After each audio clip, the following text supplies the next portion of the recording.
আসসালামু আলাইকুম। Recipe by beauty চ্যানেলে আপনাদেরকে স্বাগত জানাই। আজ আপনাদের সঙ্গে শেয়ার করব ডিমের মধ্যে ফুলকপি গ্রেড করে দিয়ে খুবই সুন্দর একটা রেসিপি। এই রেসিপিটা একেবারে নতুন রেসিপি, খেতে ভীষণ ভালো লাগে আর এটা তৈরি করা কিন্তু খুবই সহজ। তো অবশ্যই আপনারা স্কিপ না করে পুরোটা দেখবেন। আশা করছি খুবই ভালো লাগবে আপনাদেরকে। তো চলুন কথা না বাড়িয়ে রেসিপি শুরু করি।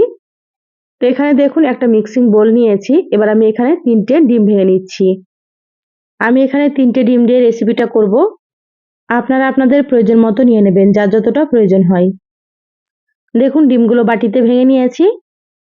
এবার এখানে দেখুন নিয়েছি ফুলকপি। তো এখানে আমি একটা ফুলকপির প্রায় 4 ভাগের 1 ভাগ মতো নিয়েছি। আর ফুলকপিগুলো খুব ভালোভাবে ধুয়ে পরিষ্কার করে পানিটাকে ঝরিয়ে নিয়েছি। এবার এখানে দেখুন একটা গ্রেটার নিয়েছি। এবার আমি ফুলকপিগুলো গ্রেড করে নেব। তো সম্পূর্ণটা আমি গ্রেড করে নিচ্ছি। তো যারা ভিডিওটি ইউটিউব চ্যানেল থেকে নতুন দেখছেন, প্লিজ চ্যানেলটা সাবস্ক্রাইব করে চ্যানেলের সাথেই থাকবেন। যারা ফেসবুক পেজ থেকে ভিডিওটি দেখছেন, একটা লাইক দিয়ে পেজটা ফলো করে রাখবেন পরবর্তী ভিডিও নোটিফিকেশন পাওয়ার জন্য। এই রেসিপির জন্য কিন্তু অবশ্যই আপনারা ফুলকপিগুলো গ্রেড করে নেবেন, তাতে করে রেসিপিটা খুবই সুন্দর হবে। দেখুন সম্পূর্ণ ফুলকপি গ্রেড করা হয়ে গিয়েছে। এবার আমি এখানে দিয়ে দিচ্ছি একটা মিডিয়াম সাইজের পেঁয়াজ কুচি। পেঁয়াজটাকে আমি ছোট ছোট করে কেটে নিয়েছি। আর এখানে দিয়ে দিলাম 2টো কাঁচামরিচ কুচি। এবার দিয়ে দিচ্ছি হাফ চা চামচ লবণ, হাফ চা চামচের থেকেও কম দিয়ে দিলাম হলুদ গুঁড়ো, হাফ চা চামচ মতো দিয়ে দিলাম জিরা গুঁড়ো, সামান্য পরিমাণে একটু দিয়ে দিলাম গোলমরিচের গুঁড়ো। গোলমরিচের গুঁড়োটা দিলে কিন্তু ফ্লেভারটাও ভালো লাগে আর রেসিপিটাও খেতেও খুবই সুন্দর হয়। এবার একটা কাঁটা চামচ দিয়ে খুব ভালোভাবে মিশিয়ে নিচ্ছি, যাতে করে সমস্ত খুব ভালো মতো মিশে যায়। একটু সময় নিয়ে সুন্দর করে মিশিয়ে নিতে হবে।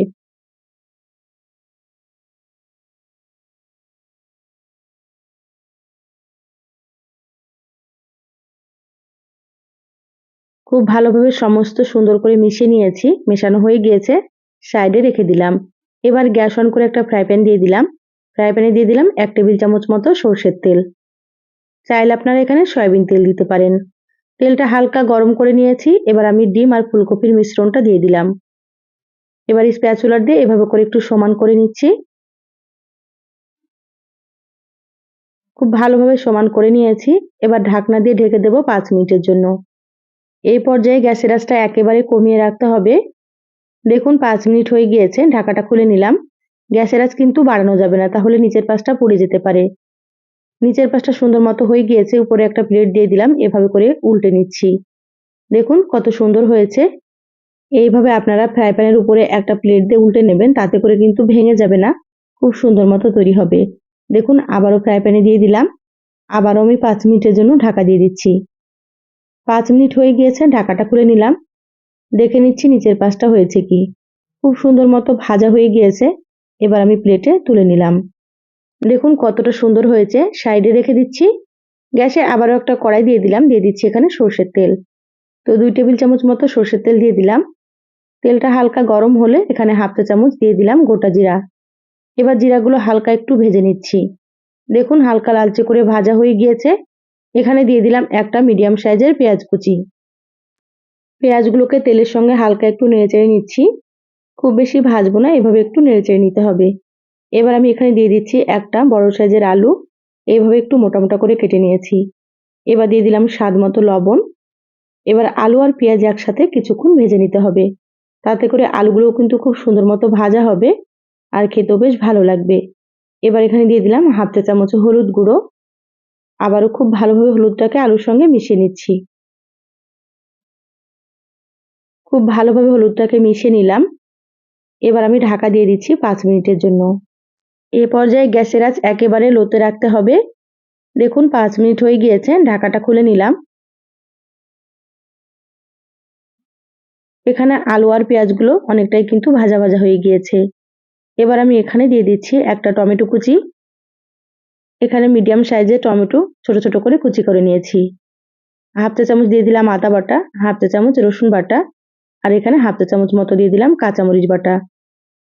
আপনারা কিন্তু ঝাল যেমন খেতে পছন্দ করেন সেইভাবে করে এখানে কাঁচামরিচ দিয়ে দেবেন। তো এখানে আমি কাঁচামরিচটা বেটে ব্যবহার করেছি। আপনারা চাইলে এখানে কেটেও দিতে পারেন।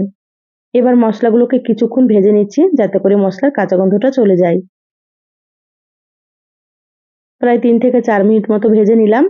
এবার এখানে দিয়ে দিচ্ছি হাফ চা চামচ জিরা গুঁড়ো, হাফ চা চামচ ধনিয়া গুঁড়ো, এখানে হাফ চা চামচের থেকে একটু বেশি দিয়ে দিলাম কাশ্মীরি মরিচের গুঁড়ো, আর অল্প একটু দিয়ে দিলাম ঝাল মরিচের গুঁড়ো। সামান্য পরিমাণে পানি দিয়ে দিলাম। পানি দিয়ে খুব ভালোভাবে একটু নেড়েচেড়ে মিশিয়ে নিচ্ছি। এখানে চাইলে আপনারা কাশ্মীরি মরিচের গুঁড়োটা দিতেও পারেন, বা চাইলে আপনারা এখানে বাদ দিতেও পারেন। এতে ঝাল হবে না, কালারের জন্য দিয়ে দিলাম। এবার ঢাকা দিয়ে আবারও 5 মিনিট মতো কষিয়ে নেব। দেখুন 5 মিনিট হয়ে গিয়েছে, ঢাকাটা খুলে নিলাম। মশলার কালারটা দেখুন কতটা সুন্দর হয়েছে, আর মশলা থেকে কিন্তু সুন্দর মতো তেল ছেড়ে দিয়েছে। আর এখানে আলুগুলো কিন্তু অনেকটাই সেদ্ধ হয়ে যাবে এইভাবে কষিয়ে নিলে। এবার আমি এখানে দিয়ে দিচ্ছি পরিমাণ মতো ঝোলের পানি।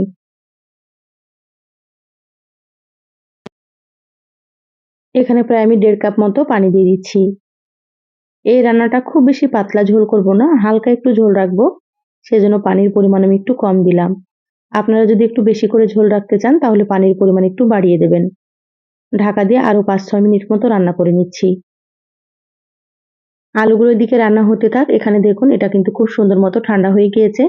এবার একটা ছুরি দিয়ে কেটে নিচ্ছি। তো এখানে আমি আমার পছন্দ মতো সাইজ করে কেটে নিচ্ছি। আপনারা কিন্তু আপনাদের মতো করে কেটে নেবেন।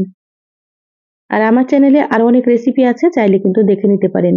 আমি সবসময় সহজ রেসিপি আপনাদের সঙ্গে শেয়ার করার চেষ্টা করি, আর রেসিপিগুলো খেতে ভীষণ ভালো লাগে। আপনারাও কিন্তু রান্না করে খেয়ে কমেন্ট করে জানাবেন আপনাদেরকে কেমন লেগেছে। দেখুন ডিম ফুলকপির ধোকাগুলো কতটা সুন্দর হয়েছে, একেবারে নরম। এই ধোকাগুলো কিন্তু আপনারা এমনিতেও খেতে পারেন, খেতে খুব ভালো লাগে। সাইডে রেখে দিচ্ছি। আলুগুলো আমি প্রায় 6 মিনিট মতো রান্না করে নিলাম। এবার দেখে নেব সেদ্ধ হয়েছে কি। দেখুন আলুগুলো কিন্তু খুব সুন্দর মতো সেদ্ধ হয়ে গিয়েছে, আর ঝোলটা কিন্তু অনেকটাই আগের থেকে কমে গিয়েছে। এবার আমি এখানে ধোকাগুলো দিয়ে দিচ্ছি। এই ধোকাগুলো সেদ্ধ হতে কিন্তু খুব একটা বেশি সময় লাগবে না, সেজন্য প্রথমে আলুগুলোকে একটু সেদ্ধ করে নিতে হবে, তারপরেই কিন্তু ধোকাগুলো দিতে হবে। আলু আর ধোকা একসঙ্গে দিলে কিন্তু ধোকাগুলো অনেক বেশি সেদ্ধ হয়ে যাবে, সেজন্য প্রথমে আপনারা আলুগুলো সেদ্ধ করে নেবেন, তারপরে কিন্তু দিয়ে দেবেন। দেখুন ঢাকা দিয়ে আবারও 5 মিনিট মতো রান্না করে নিয়েছি। ঝোলটা দেখুন অনেকটাই কমে গিয়েছে, আর খুব সুন্দর মতো ধোকাগুলো সেদ্ধ হয়ে গিয়েছে। হালকা হাতে একটু নেড়েচেড়ে নিচ্ছি। এবার আমি এখানে দিয়ে দিচ্ছি হাফ চা চামচ গরম মশলার গুঁড়ো, আর কিছুটা দিয়ে দিচ্ছি ধনিয়া পাতা কুচি। এবার গরম মশলা আর ধনিয়া পাতাটাকে হালকা হাতে একটু মিশিয়ে নেব।